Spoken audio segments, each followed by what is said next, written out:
দেখো প্রায় দুর্গাপুজো তো অনেকদিন আগেই চলে গেছে, কিন্তু এখন আমার জামা প্যান্টগুলো মানে ভালো করে গোছ করে রাখা হয়নি। গোছ করে রাখতে বলতে রোদে টোদে দেওয়া হয়নি। আর নতুন এই ভালো জামা প্যান্টগুলো তার কাচা যায় না, যেগুলো কাচা ছিল সেগুলো কেচেছি।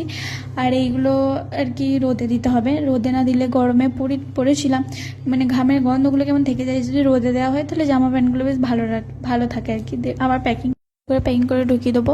আর দুর্গা পুজো পেরিয়ে লক্ষ্মী পুজো হয়ে গেছে, তাও আমি মানে আর কি জামা প্যান্টগুলো গোছ করার সময় পেয়েছি, কিন্তু মানে কুটুমে করেই করিনি, ভালো লাগছিল না। আর দুর্গা পুজো পেরিয়ে তো লক্ষ্মী পুজো চলে এসেছে। আর লক্ষ্মী পুজোয় আমার বাপের বাড়ির গ্রামে তো অনেকটা ধুমধাম হচ্ছে।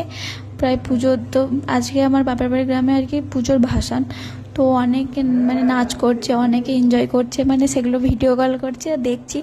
তো খুবই মন খারাপ লাগছে, 2-3 দিন ধরে সবাই বাড়ির ওখানে কত আনন্দ করছে। আর বাড়িতে তো সবাই এসেছে, দিদিরা পিসিরা সবাই এসেছিলো, তো খুবই মন খারাপ লাগছিলো। তো কী করবো, আমি এর আগের বছরও মানে দুর্গা পুজো কোনো পুজোই দেখতে পারিনি, তো এবছরও পারলাম না। ভীষণ মন খারাপ করছিল, আর মন খারাপ করেই কী করব, সামনের বছর দেখা যাবে যদি হয়। তো যাই হোক, বাইরে থাকলে অত সব কিছু যদি মন করি দেখবো তাহলে হবে না। তো যাই হোক, কী করবো। তো তারপরে দেখো আমার সব কিছু আর কি হয়ে গেছে রোদে দেয়া, এই সব জামা প্যান্টগুলো রোদে দিয়ে এবার আমি চলে যাবো হচ্ছে যে নিচে। আর বাইরে এই যে খাঁচাটা করা আছে না, এই খাঁচাটার মধ্যে আমি আর কি সব জামা প্যান্টগুলো দিচ্ছি রোদে। আর বাইরে অনেকটা বড় ছাদ আছে, কিন্তু সেখানে দেওয়া যাবে না, কারণ এতটা পরিমাণে বাঁধা, আর আমার জামা প্যান্ট একটাও রাখবে না। আর এই যে সব জামা প্যান্টগুলো তুলে নিয়ে চলে এসেছিলাম। আর এইখানে আমি এই ব্লাউজটা দেখাচ্ছি, কারণ এই ব্লাউজটা আমি নিজের হাতে কাটিয়েছি।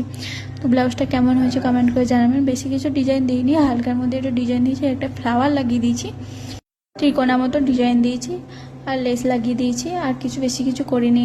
এই মানে এই কাপড়গুলো তো একদমই ভালো না। তো এই যে আর একটা এই ব্লাউজটাও করেছি, এই ব্লাউজটাও কেমন হয়েছে কমেন্ট করে জানাবেন। দুটো ব্লাউজই কেমন হয়েছে কমেন্ট করে জানাবেন। দেখো, আর এটারও বেশি কিছু মানে ডিজাইন করিনি। এটা পিঠটায় মানে এটা অত ডিজাইনটা পিঠটায় বোঝা যাচ্ছে না, যদি পরা হয় তাহলে ডিজাইনটা বোঝা যাবে।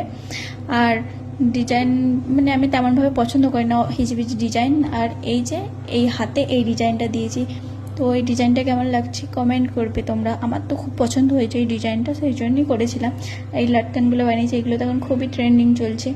আর তারপরে এই যে সব জামা কাপড় ভাঁজ করে নিয়েছি, আবার যে কবে এইসব জামা প্যান্ট পরা হবে তা জানি না, এখন ভাঁজ করে ট্রলিতে পুরে দেবো। তো ভিডিওটা কেমন লাগলো কমেন্ট করে জানাবে, ভালো লাগলে লাইক কমেন্ট করে দেবে। Tata, bye bye.